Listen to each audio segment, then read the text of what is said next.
আসসালামু আলাইকুম। আমরা করব জয়ের আজকের পর্বে তোমাদের সকলকে একরাশ প্রীতি ও শুভেচ্ছা জানিয়ে শুরু করছে আমাদের আয়োজন। তোমাদের সাথে আছে আমি তামিম আহমেদ বৃন্ত। প্রতি পর্বের মতো এই পর্বেও শুরুতেই জানিয়ে দিচ্ছে সপ্তাহের সংবাদ শিরোনামগুলো। কোনোভাবেই নিয়ন্ত্রণে আসছে না হামের সংক্রমণ, এক এক করে প্রাণ হারাচ্ছে কোমলমতি শিশুরা।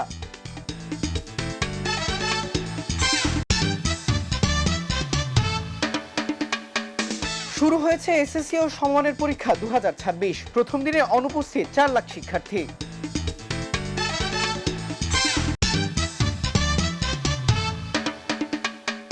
উন্নয়ন প্রকল্পের নামে প্রায় 1 দশক ধরে বন্ধ শৈশবের শিশু পার্ক। এবারে বিস্তারিত। দেশ জুড়ে শুরু হয়েছে এসএসসি ও সমমানের পরীক্ষা। প্রথম দিনে 9টি সাধারণ বোর্ড সহ মাদ্রাসা ও কারিগরি বোর্ডে অংশ নিয়েছে প্রায় 18 লাখেরও বেশি শিক্ষার্থী। পরীক্ষা শেষে সার্বিক ব্যবস্থাপনায় সন্তোষ জানিয়েছেন পরীক্ষার্থীরা। তবে রেজিস্ট্রেশন করেও 4.5 লাখ শিক্ষার্থীর অনুপস্থিতি ভাবিয়ে তুলছে সংশ্লিষ্টদের। আফরিন আক্তারের রিপোর্ট। জাতীয় নির্বাচন ও রমজানের কারণে এবছর মাসখানেক পিছিয়ে শুরু হলো এসএসসি ও সমমানের পরীক্ষা। মঙ্গলবার সকাল 10টায় শুরু হলো বর্তমান সরকারের অধীনে সবচেয়ে বড় পাবলিক পরীক্ষা। 9টি সাধারণ শিক্ষা বোর্ড ও মাদ্রাসা ও কারিগরি বোর্ডের আওতায় পরীক্ষায় অংশ নেন 18,57,344 জন শিক্ষার্থী, যা আগের বছরের তুলনায় প্রায় 80,000 কম। এদিকে 2 বছর আগে নিয়মিত শিক্ষার্থী হিসেবে রেজিস্ট্রেশন করেও প্রায় 4 লাখ শিক্ষার্থী ছিল অনুপস্থিত। পরীক্ষা শুরুর ঠিক আগেই নগরীর রাস্তায় ছিল তীব্র যানজট। অভিভাবকদের অভিযোগ, যানজটের কারণে সকালে পরীক্ষা কেন্দ্রে আসতে পড়তে হয়েছে নানা ভোগান্তিতে। সন্তানদের পরীক্ষার হলে দিয়ে তীব্র গরমে কেন্দ্রের বাইরে অপেক্ষায় ছিলেন অভিভাবকরা। ক্লাস 8-এ কোনো পরীক্ষার সময় পাইনি, অটো পাস দেওয়া হয়েছে। 9-এ তেমন পড়াশোনা হয়নি, আবার ক্লাস 10-এ বই 3 মাস পরে দেওয়া হয়েছে। ভালো মতন যদি পরীক্ষা দিতে পারে এই গরম আর কষ্ট মনে থাকবে না। অফিস টাইম এবং এই পরীক্ষার স্টুডেন্টদের একটা বিরাট চাপ, যে কারণে আমরা সিএনজি ছেড়ে দিয়ে হেঁটে আসতে বাধ্য হয়েছি। প্রথম দিনে মানিকগঞ্জের সিংগাইরে 2টি কেন্দ্রে আকস্মিক পরিদর্শনে যান শিক্ষামন্ত্রী আনম এহসানুল হক মিলন। এ সময় অনিয়ম পেয়ে 2 কক্ষ পরিদর্শকের বিরুদ্ধে ব্যবস্থা নেওয়ার নির্দেশ দেন তিনি। পরে রাজধানীর আন্তর্জাতিক মাতৃভাষা ইনস্টিটিউটে ব্রিফিংয়ে মন্ত্রী দাবি করেন, প্রথম দিনের পরীক্ষা শান্তিপূর্ণ ও সুশৃঙ্খল পরিবেশে সম্পন্ন হয়েছে। সকল বোর্ডের চেয়ারম্যানগণ বলেছেন পরীক্ষা সুন্দর হচ্ছে, কোথাও কোনো অপ্রীতিকর ঘটনা ঘটেনি, প্রশ্ন আউটের কোনো সম্ভাবনা আদৌ নেই এবং হয়নি, এবং এই ধরনের কোনো আলোচনা নেই। প্রশ্ন ফাঁস করবে যারা, তারা যেই যন্ত্রটি ব্যবহার করে সেই যন্ত্রটিকে আবার কারেকশন করার লোকও তো রয়েছে। সাইবার ক্রাইম যেন আমার এই সেক্টরে না হয়, এটা আমার অনেক দিন ধরে পূর্ব প্রস্তুতি আমার ছিল। পরীক্ষা শেষে প্রশ্নপত্র সার্বিক ব্যবস্থাপনা নিয়ে মিশ্র প্রতিক্রিয়া ছিল শিক্ষার্থীদের। আমরা পড়ে আসছি সেই অনুযায়ী সবই আমাদের কমন পড়ছে, আমাদের তাকানোর প্রয়োজনও হয় নাই। আর নকল তো ভাই দূরের কথা ভাই। কেন্দ্রের পরিবেশ ভালো ছিল, হ্যাঁ স্ট্রিট ছিল অনেক। ভিতরে ভালোই গার্ড দিছে, কেউ পিছিয়ে ঘুরতে পারে নাই, মানে যেমন দেওয়া উচিত তেমনই দিয়েছে। শিক্ষকরা বলছে যে তোমরা সবাই সুশৃঙ্খলভাবে পরীক্ষা দিবা এবং মানে হুড়াহুড়ি করবা না। এসএসসি ও সমমানের লিখিত পরীক্ষা শেষ হবে আগামী 20 মে। 7 থেকে 14 জুন পর্যন্ত চলবে ব্যবহারিক পরীক্ষা। আফরিন আক্তার, আমরা করব জয়, এটিএন বাংলা, ঢাকা। 7 বছর ধরে তালাবদ্ধ শাহবাগের শিশু পার্ক। আধুনিকায়নের নামে দফায় দফায় প্রকল্পের মেয়াদ বাড়লেও শেষ হয়নি কাজ। উল্টো সবুজের বদলে কংক্রিটের স্থাপনা নির্মাণ নিয়ে দেখা দিয়েছে তীব্র বিতর্ক। শৈশবের সেই স্মৃতিবিজড়িত চত্বর কবে ফিরবে শিশুদের পদচারণায়? বিস্তারিত মোহাম্মদ মোবারক হোসেন রিপোর্টে। ঢাকার ফুসফুস খ্যাত শাহবাগে 1979 সালে যাত্রা শুরু করেছিল দেশের প্রথম শিশু পার্ক। এক সময় যে গেট দিয়ে ঢুকলেই ভেসে আসতো শিশুদের কলকাকলি আর উল্লাস, আজ সেখানেই শুধু নিস্তব্ধতা। দীর্ঘ 7 বছর ধরে বন্ধ থাকা এই পার্কটি এখন কেবলই এক দীর্ঘ প্রতীক্ষার নাম। 1983 সাল থেকে ঢাকা সিটি কর্পোরেশনের অধীনে থাকা এই পার্কে একসময় হুইল ট্রেন ও ম্যারিগো রাউন্ড সহ ছিল 12টি জনপ্রিয় রাইড। কিন্তু 2019 সালে আধুনিকায়নের নামে যে সংস্কার কাজ শুরু হয় তা 7 বছরেও আলোর মুখ দেখেনি। নতুন এই প্রকল্পে কয়েকশো কোটি টাকা ব্যয়ে সংযোজিত হচ্ছে অত্যাধুনিক সব রাইড। অভিযোগ উঠেছে, প্রাকৃতিক পরিবেশকে গুরুত্ব না দিয়ে পার্কটিকে অনেকটা কংক্রিটের জঙ্গলে রূপান্তর করা হচ্ছে। গাছপালা কমিয়ে স্থাপনা নির্মাণ করা ক্ষুব্ধ পরিবেশবিদরা।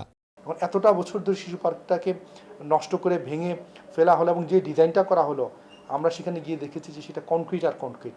এটা যে ন্যাচারাল শিশু পার্ক যেটা একসময় অত্যন্ত প্রাণ প্রকৃতির একটা আশ্রয়স্থল ছিল এবং সেখানে বিনোদনও ছিল, এটা দেখলে আর বোঝাইও পায়নি আগে কেমন শিশু পার্ক ছিল।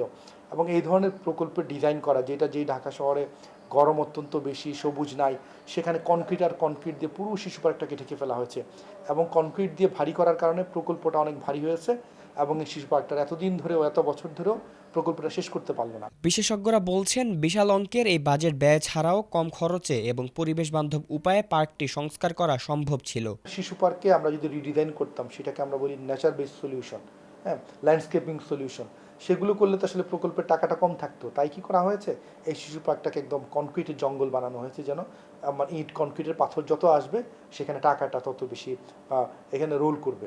তাহলে এই যে মনোবৃত্তি, এই মনোবৃত্তিটা আমাদের প্রতিষ্ঠানগুলো, সরকারি প্রতিষ্ঠান, সিটি কর্পোরেশন, অন্যান্য মন্ত্রণালয় সবার মধ্যে এটা প্রথিত হয়ে গেছে। কিন্তু সময় মতো কাজ শেষ না হওয়ায় বেড়েছে প্রকল্পের ব্যয় আর দীর্ঘ হয়েছে সাধারণ মানুষের অপেক্ষা। কর্পোরেশন উত্তর জানে না কবে খুলতে পারবে, অথচ একটা প্রজন্ম, ঢাকা বা বাংলাদেশে একটা প্রজন্ম বড় হচ্ছে এই যে আমাদের যে সেন্ট্রাল শিশু পার্কের কোনো ধরনের সে বিনোদনের সুযোগ সুবিধা বঞ্চিত। এবং প্রান্তিক শিশুদের জন্য তো এই পার্কটা এই কারণে আশীর্বাদ ছিল যে সেখানে সপ্তাহের একটা দিন কোনো ধরনের ফি ছাড়া তারা চড়তে পারতো। তো এত সুন্দর একটা শিশু পার্ক, এত অ্যাক্সেসিবল শিশু পার্ক, সেটাকে কার স্বার্থে আমরা মানে ধ্বংস করলাম। আর অবস্থা দৃষ্টে মনে হচ্ছে এখানে যে পরিমাণ দামি দামি রাইডের পরিকল্পনা করা হয়েছে, যদি শিশু পার্কটা অদূর ভবিষ্যতে কোনো একদিন খুলেও, তাহলে দেখা যাবে যে সেই রাইডগুলোর এত দাম যে সাধারণ মানুষ, মধ্যবিত্ত চড়তে পারবে না, প্রান্তিকরা তো চড়ার কথা চিন্তাও করবে না।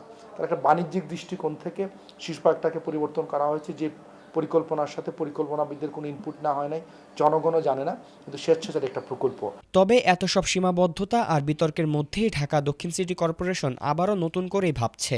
আগামী বছরের মধ্যেই শিশু পার্কটি নতুন সাজে জনসাধারণের জন্য উন্মুক্ত করা হবে বলে জানান ডিএসসিসি কর্তৃপক্ষ।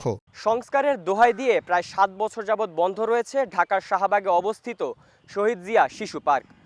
পতিত আওয়ামী সরকারের আমলে শিশু পার্ককে কেন্দ্র করে রমরমা দুর্নীতির ব্যবসায় মেতে উঠেছিলেন তখনকার ঢাকা দক্ষিণের মেয়র তাপস এবং তার আওতাধীন সিটি কর্পোরেশন, যার সুবাদে তারা আত্মসাৎ করেছিলেন প্রায় কয়েক শত কোটি টাকা। এতগুলো দিন অতিবাহিত হওয়ার পরেও এখানকার কাজের সন্তোষজনক কোনো অগ্রগতি চোখে পড়েনি। ঠিক কবে নাগাদ এখানকার কাজ শেষ হবে তা নিয়ে যথেষ্ট প্রশ্ন রয়েছে জনমনে। মোহাম্মদ মোবারক হোসেন, আমরা করব জয়, এটিএন বাংলা, ঢাকা। নীরবে ঘাতক হয়ে উঠছে একসময়ের পরিচিত রোগ হাম। প্রতিনিয়ত কেড়ে নিচ্ছে কোমলমতি শিশুদের প্রাণ, খালি হচ্ছে মায়ের কোল। সাধারণ জ্বর ভেবে অনেক অভিভাবক যখন বিষয়টিকে গুরুত্ব দিচ্ছেন না, ঠিক তখনই রোগটি হয়ে উঠছে প্রাণঘাতী। কেন এখনও নিয়ন্ত্রণে আসছে না হামের এই সংক্রমণ? তাসমিম আক্তার, রুহি রিপোর্টে। মিজেলস বা হামের ভাইরাস এবার ফিরে এসেছে আগের চেয়েও ভয়ঙ্কর রূপে। রাজধানী সহ দেশের হাসপাতালগুলোতে তিল ধারণের জায়গা নেই। গত 15 মার্চ থেকে চলতি সপ্তাহের বৃহস্পতিবার পর্যন্ত দেশের হাম এবং হামের লক্ষণ নিয়ে প্রাণ হারিয়েছে প্রায় 233 জন শিশু। এই অল্প সময়ে হাসপাতালে ভর্তি হয়েছে প্রায় 25,000 শিশু। স্বাস্থ্য অধিদপ্তরের প্রতিবেদনের তথ্য অনুযায়ী গত 15 মার্চ থেকে 23 এপ্রিল পর্যন্ত হামের উপসর্গ দেখা গেছে মোট 28,334টি শিশুর মধ্যে। ডাক্তার চিকিৎসা চালিয়ে যাইতেছে, বলছি ইনশাল্লাহ ভালো হয়ে যাবে। এখন মোটামুটি অনেকটা ভালো হয়ে গেছে। ডাক্তার হামের কথাই বলছে, শ্বাসকষ্টের সমস্যা হচ্ছিল, আইসিইউতে একদিন ভর্তি ছিল। এই যে ওর জ্বর, ডায়রিয়া, হাম, তারপর এগুলাই ঠান্ডা কাশি, কিছু খাইতে পারে না, গলায় আটকা যায়। ওর জ্বর আসছিল প্রথম, জ্বরের পরে থেকে 2 দিন পরে মনে করেন আপনার ওর শরীরের ভিতরে লাল 2-1টা দানা দেখা গেছে। পর 3 দিনের মাথায় সন্ধ্যাবেলা আচুক্কা মনে করেন পুরো শরীর লাল হয়ে গেছে। হামের ভাইরাস কেবল শরীরকে অসুস্থ করে না, এটি শিশুর শরীরকে আগে সব রোগ প্রতিরোধ ক্ষমতা মুছে দেয়। ফলে হাম থেকে সুস্থ হওয়ার পর দীর্ঘ সময় ধরে শিশুটির অন্যান্য সাধারণ রোগ আক্রান্ত হওয়ার চরম ঝুঁকিতে থাকছে। বিশেষ করে হামের পর নিউমোনিয়া ও তীব্র ডায়রিয়ার কারণে মৃত্যুর হার বাড়ছে সবচেয়ে বেশি। হাম ভাইরাস বাতাসের মাধ্যমে এতটাই দ্রুত ছড়ায় যে আক্রান্ত শিশু 2 ঘন্টার পরও ও ঘরে কেউ প্রবেশ করলে সংক্রমিত হতে পারে। মিজেলসের কিছু ক্রাইটেরিয়া আছে। মিজেলসের প্রথম বাচ্চাদের তীব্র জ্বর হয়, জ্বরের প্রথম 3 থেকে 4 দিন আসলে ক্লিয়ার বোঝা যায় না এই বাচ্চাগুলি কি মিজেলসে আক্রান্ত কিনা। যখন 4 দিন পরে র্যাশ অ্যাপিয়ারেন্স হয়, র্যাশটা সাধারণত কানের পিছনে, মুখ, সেখান থেকে আমাদের শরীরে এবং নিচের অংশের দিকে আস্তে আস্তে স্প্রেড হতে থাকে, তখনই গার্ডিয়ানরা সাধারণত হসপিটালে আসে। আর এটার একটা আপনি মানে রিস্ক যেটা, সেটা হলো যে একটা ইনফেক্টিভিটি পিরিয়ড বলি আমরা। একজন রোগী যখন হামে আক্রান্ত হয়, তার থেকে অন্যদের হাম ছড়ানোর যে সম্ভাবনা, সেটা সাধারণত যে র্যাশটা আসে, র্যাশ আসার মানে 4 to 5 days বিফোর এবং র্যাশ আসার 4 to 5 days after. That is মানে এই 10 দিন খুব রিস্কি। এই 10 দিনে তাদের মোটামুটি হামটা মানে কন্টামিনেটেড হওয়ার সম্ভাবনা থাকে। বিশেষজ্ঞদের মতে টিকাদান কর্মসূচি পরিধি বাড়ানো এবং প্রতিটি শিশুকে অন্তত 2টি ডোজ নিশ্চিত করা হতে পারে এই মৃত্যুর মিছিল থামাতে। তাসমিম আক্তার রুহি, আমরা করব জয়, ATN বাংলা, ঢাকা। প্রাথমিক শিক্ষার্থীদের পুষ্টির ঘাটতি মেটাতেও ঝরে পড়া রোধে আবারও চালু হয়েছে স্কুল ফিডিং কর্মসূচি। 165টি উপজেলায় প্রায় 31 লাখ শিক্ষার্থী সুবিধার আওতায় এলেও প্রশ্ন উঠেছে খাবারের মান নিয়ে। অনেক জেলাতেই খাবার খেয়ে শিক্ষার্থীদের অসুস্থ হয়ে পড়ার খবর পাওয়া যাচ্ছে, যা নতুন করে উদ্বেগ তৈরি করেছে। এর মাঝেই প্রশ্ন উঠেছে, রাজধানীর স্কুলগুলো কেন এখনো এই সুবিধার বাইরে? বিস্তারিত দেখুন আফরিন আক্তারের আরও একটি রিপোর্টে। দীর্ঘ বিরতির পর আবারও চালু হয়েছে স্কুল ফিডিং কর্মসূচি। দেশের দরিদ্র ও দুর্গম এলাকার শিক্ষার্থীদের জন্য নেওয়া এই উদ্যোগে সপ্তাহে 5 দিন দেওয়া হচ্ছে পুষ্টিকর খাবার, ডিম, দুধ, কলা ও পাউরুটি। এই কর্মসূচির মূল লক্ষ্য শিশুদের পুষ্টির উন্নয়ন, বিদ্যালয়ে উপস্থিতি বৃদ্ধি এবং ঝরে পড়া কমানো। তবে এই কর্মসূচি এখনও দেশের সব এলাকায়, বিশেষ করে ঢাকার সব স্কুলে চালু হয়নি। ফলে শহরের অনেক শিক্ষার্থী এই সুবিধা থেকে বঞ্চিত। স্কুল থেকে যদি খাবার দেওয়া হয় তাহলে খুবই ভালো হয়। এখানে অনেক বাচ্চারা আছে যারা বাসা থেকে খাবার নিয়ে আসতে পারে না, তারা ফ্রিতে খেতে পারবে, এজন্য খুবই ভালো হয় স্কুল থেকে খাবার দিলে। 8টা থেকে দুপুর 2টা 30 পর্যন্ত।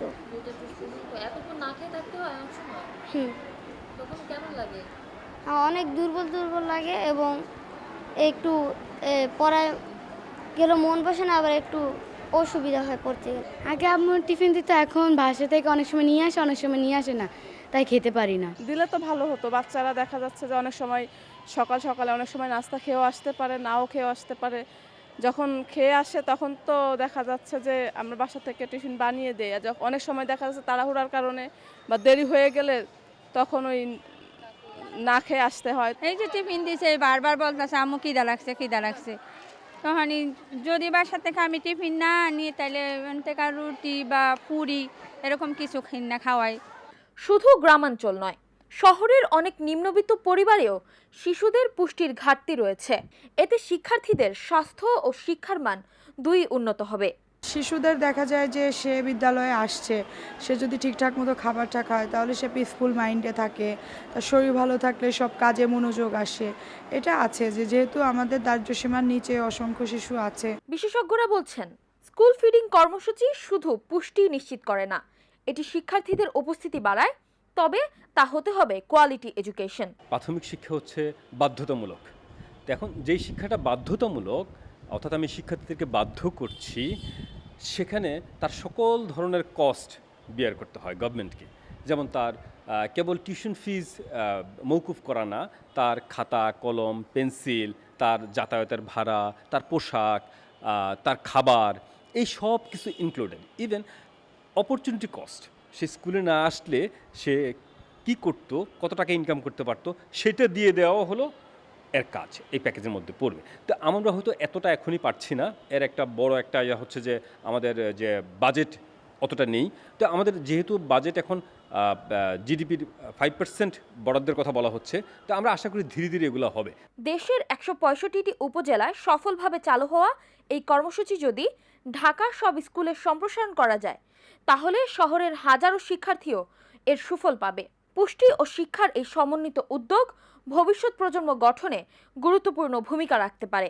আমরা যদি পুষ্টিকর খাবার দেই, আমরা অন্যান্য সিস্টেমগুলো ভালো শিক্ষক, ভালো অবকাঠামো, পরিচ্ছন্ন এই ওয়াশরুম, বিশুদ্ধ খাবার পানি সব কিছু যদি আমরা দেই এবং শিক্ষাটার মধ্যে যদি কোয়ালিটি আমরা ইনক্লুড করতে পারি, তাহলে তার বুদ্ধিবৃত্তিক বিকাশ, শারীরিক বিকাশ অন্যান্য জায়গায় কিন্তু ডেভেলপ করবে এবং কোয়ালিটি এডুকেশনের জায়গাটা তো এটা একটা ইতিবাচক প্রভাব রাখবে।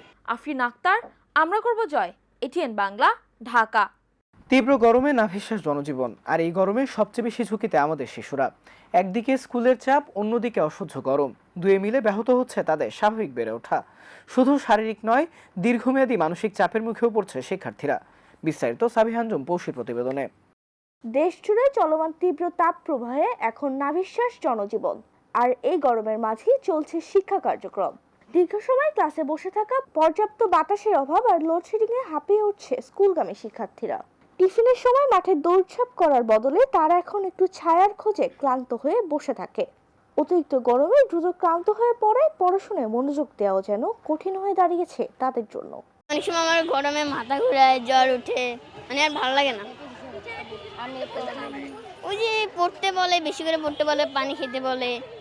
যদি আমাদের যদি বেশি খারাপ লাগে তো আমাদেরকে বাসায় পাঠিয়ে দেয় আমাদেরকে। যে জ্বর হয়, তারপরে মাথা ঘুরায়, তারপরে আবার কোন সময় বমি বমি ভাব লাগে। শিক্ষকরা বলছেন গরমে শিক্ষার্থীদের উপস্থিতিও কমেছে, ক্লাসে অনেকে অসুস্থ হয়ে পড়ছে। স্কুলে আসার পরিমাণ কিন্তু কমে যাচ্ছে দিন দিন। এর কারণ হচ্ছে কি, এই দাবদাহের মধ্যে স্কুলে আসতে গিয়ে এই ঘামের কারণে, পানি শূন্যতার কারণে তারা নানা রকমের অসুস্থতায় ভুগছে, বিশেষ করে জ্বরে ভুগছে। আমরা এখন শ্রেণী পরীক্ষা নিচ্ছি বলে অনেকেই আসছে, কিন্তু এই আসার পরে দেখা যায় যে 1-2 পিরিয়ডের পরেই বাচ্চারা অনেক পরিমাণে আসতেছে যে শরীর খারাপ লাগতেছে, আমরা অসুস্থ বোধ করছি, ছুটি দেন। আমরাও ছুটি দিচ্ছি অভিভাবকদের সাথে আলাপ আলোচনা করে। স্কুল কেটে অপেক্ষারত অভিভাবকদের মনে এখন শুধুই উৎকণ্ঠা। সন্তানের পড়াশোনা নাকি স্বাস্থ্য, কোনটা আগে তা নিয়ে দুশ্চিন্তার শেষ নেই তাদের। স্কুলে তো পাঠাইতেই হয়, মানে অনেক বেশি ওদের স্যালাইন দিতে হয়, ঠান্ডা পানি যতটা সম্ভব, শরবত, লেবু শরবত। সকালবেলা সমস্যা হয় না, বিশেষ করে দুপুরবেলা প্রচণ্ড গরমের মধ্যে ওরা ঘামে, আর ঘাম হলে তো মানুষের, বাচ্চাদের শরীর থেকে অনেক কিছু বের হয়ে যায়। তো সেই ক্ষেত্রে আমি মনে করি যে বাচ্চাদের এই সময়টা অনেক বেশি যত্নশীল হওয়া প্রয়োজন গার্ডিয়ানদের। বিশেষজ্ঞরা বলছেন শিশুদের শরীরে পানি শূন্যতা রোধে কেবল পানি নয়, পর্যাপ্ত তরল খাবারও স্যালাইন প্রয়োজন। সেই সঙ্গে শিক্ষা প্রতিষ্ঠানের সময়সূচি পুনর্বিবেচনা করাও যেতে পারে। স্কুল কর্তৃপক্ষ স্কুলের সময় পরিবর্তন করে সকালের দিকে, অর্থাৎ যখন গরম কম থাকে তখন ক্লাস নেওয়ার ব্যবস্থা করতে পারে।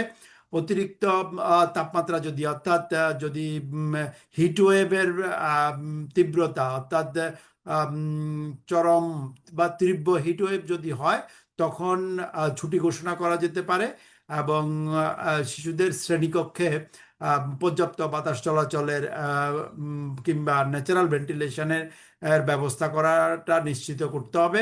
শিশুদের বিশুদ্ধ পানির ব্যবস্থা রাখতে হবে।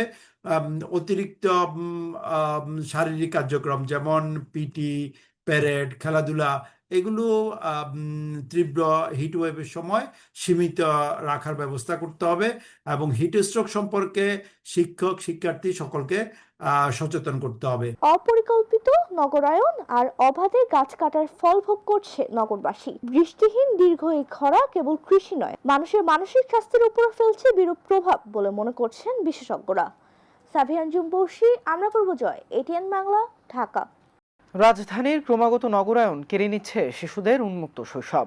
পাড়ার মোড়ে যে মাঠগুলোতে একসময় ধুলো উঠত, সেখানে আজ রাজত্ব করছে বহুতল ভবন। খেলার জায়গা হারিয়ে যাওয়ায় 4 দেয়ালের খাঁচায় বন্দী হয়ে পড়ছে ভবিষ্যৎ প্রজন্ম, যা তাদের সুস্থ বেড়ে ওঠাকে ঠেলে দিচ্ছে এক চরম হুমকির মুখে। শাহরিয়ার দিমনের রিপোর্ট। একটি শিশু সুস্থ ও স্বাভাবিক বিকাশে খোলা আকাশ আর সবুজ মাঠ অপরিহার্য, কিন্তু ইট পাথরের এই রাজধানী ঢাকায় শৈশব যেন 4 দেওয়ালে বন্দী। খেলার মাঠ তো দূরের কথা, বুক ভরে শ্বাস নেওয়ার মতো খোলা জায়গা খুঁজে পাওয়া এখন দুষ্কর। নাগরিক ব্যস্ততায় ঢাকা যখন ঊর্ধ্বমুখী, তখন হারিয়ে যাচ্ছে শিশুদের দৌড়ঝাঁপ আর কোলাহলের চিরচেনা সেই প্রাঙ্গণগুলো। আসলে ঢাকাতে একসময় কিন্তু প্রচুর খেলার মাঠ ছিল, একটা সরকারি খেলার মাঠ যেটা পাবলিক, আবার কিন্তু অনেক ইনফর্মাল খেলার মাঠ ছিল যেগুলোতে হয়তো খালি জায়গা, হয়তো অনেকে প্লট করেনি, এরকম প্রচুর খেলার মাঠ ছিল। এবং যার ফলে আজ থেকে 20-30 বছর আগে অন্তত কেউ বিকেলবেলা খেলতে চাচ্ছে অথচ খেলার মাঠ নেই, এটা কিন্তু না। এমন অবস্থা ছিল না, কিন্তু দিনের পর দিন দেখা গেল খালি প্লটগুলোতে ভরাট হওয়া শুরু করলো। হ্যাঁ, আর যে সরকারি খেলার মাঠগুলো এগুলো বিভিন্ন ক্লাব বা গোষ্ঠীর হাতে চলে গেল। আমরা প্ল্যানিংয়ে বলি প্রতি 5,000 মানুষের জন্যই একটা খেলার মাঠ থাকার কথা। তাহলে এমন 40টা ওয়ার্ড আছে যেখানে 1 লক্ষের উপরে পপুলেশন আছে, যেখানে আইডিয়ালি হতো প্রতিটা ওয়ার্ডে 20টা করে খেলার মাঠ থাকলে বাচ্চারা বা শিশুরা খেলতে পারতো, সেখানে একটা খেলার মাঠ নয়।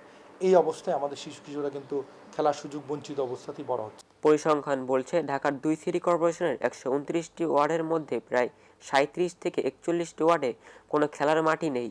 আর মানচিত্রে যে কটি মাঠের অস্তিত্ব আছে সেগুলো বেশিরভাগই দখলদারিত্ব বা অবহেলায় জরাজীর্ণ। কর্পোরেশন প্রথমেই যেটা করা উচিত, প্রতিটা এলাকার খেলার মাঠগুলি কী অবস্থায় আছে তার একটা কি পরিদর্শন করা উচিত। সে পরিদর্শন করে যদি দেখে দখলদার আছে, সেই দখলদারদেরকে একদিনের নোটিশ দিয়েই তাদেরকে এই খেলার মাঠ সরে যেতে বাধ্য করা, এবং এতদিন ধরে তারা যে দখলদারিত্ব বজায় রেখেছিল সেটা রাষ্ট্রীয় অপরাধ বিবেচনা করে সেটা আইনি প্রক্রিয়াগুলো অনুসরণ করা। কোনোভাবেই ইজারা দেওয়ার যে প্রথাটা আছে ক্লাবের কাছে বা গোষ্ঠীর কাছে, কিংবা মেলার নাম দিয়ে মাসের পর মাস ধরে খেলার মাঠকে বন্ধ করা, এটা খুব দ্রুত বন্ধ করতে হবে। নানা সীমাবদ্ধতার মাঝেও আশার আলো দেখাচ্ছে ক্রীড়া প্রতিমন্ত্রীর নতুন পরিকল্পনা। প্রতিটি ওয়ার্ডে অন্তত একটি করে আধুনিক মাঠ নির্মাণের ঘোষণা দেওয়া হয়েছে। তবে নগরবিদরা বলছেন কেবল ঘোষণা নয়, প্রয়োজন দ্রুত বাস্তবায়ন ও মাঠগুলোকে দখলমুক্ত করে জনসাধারণের জন্য উন্মুক্ত করা। শিশুদের সুস্থ স্বাভাবিক বিকাশের জন্য রাজধানীতে নেই পর্যাপ্ত খেলার মাঠ। খেলাধুলায় বিঘ্ন ঘটার কারণে তাই সুস্থ স্বাভাবিক বিকাশে বাধাগ্রস্ত হচ্ছে বলে মনে করেন বিশেষজ্ঞরা। ক্রীড়া প্রতিমন্ত্রী প্রত্যেকটি ওয়ার্ডে একটি করে খেলার মাঠ দেওয়ার প্রতিশ্রুতি দিয়েছেন। তা বাস্তবায়িত হতে কত সময় লাগে তা এখন দেখার বিষয়। শাহরিয়ার দিমন, আমরা করব জয়, এটিএন বাংলা, ঢাকা। দেখতে দেখতে শেষ হয়ে গেল আমরা করব জয়ের জন্য নির্ধারিত সময়। তোমাদের ভালো লাগা, মন্দ লাগা কিংবা কোনো পরামর্শমূলক কিছু থাকলে তা আমাদের চিঠি লিখে জানাতে পারো। আমাদের কাছে চিঠি লিখবার ঠিকানা পরিচালক আমরা করব জয়, ATN Bangla, multimedia production company limited, ওয়াসা ভবন, 2য় তলা, 98 কাজী নজরুল ইসলাম এভিনিউ, কারণ বাজার, ঢাকা 1215, বাংলাদেশ। এছাড়াও চাইলে তোমরা আমাদের ইমেল পাঠাতে পারো। আমাদের ইমেল অ্যাড্রেস atn.amrakorbojay@gmail.com। বন্ধুরা, তোমরা চাইলে স্ক্রিনে দেখানো নম্বরে আমাদের সঙ্গে যোগাযোগ করতে পারো। 015361194945। এই ছিল আমাদের আজকের আয়োজন। দেখা হবে আগামী পর্বে নতুন কোনো সংবাদ কিংবা পুরনো কোনো সংবাদে নতুন কোনো অগ্রগতি নিয়ে। সে পর্যন্ত সবাই ভালো থেকো, সুস্থ থেকো এবং চোখ রেখো এটিএন বাংলার পর্দায়। আল্লাহ হাফেজ।